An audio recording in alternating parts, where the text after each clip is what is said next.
તમે નાના હતા ત્યારે નાના હતા ત્યારે પ્રાણી હારે કેમ રમતા હતા?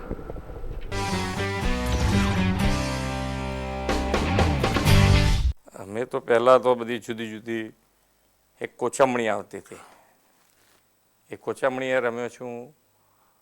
પછી નાગોલચું રમ્યા છીએ. એટલે નાની નાની રમતો પોળમાં હું રમતો રહેતો, એટલે નાની રમતો રમ્યા છે. ક્રિકેટ પણ ખૂબ રમ્યા છે. એક બેડમિન્ટન બી મારો શોખ છે, એટલે એ બી રમ્યો છું.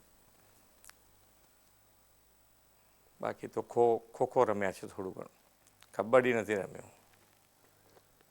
કારણ કે મને ટાંટિયા ખેંચવાનું ફાવતું નથી.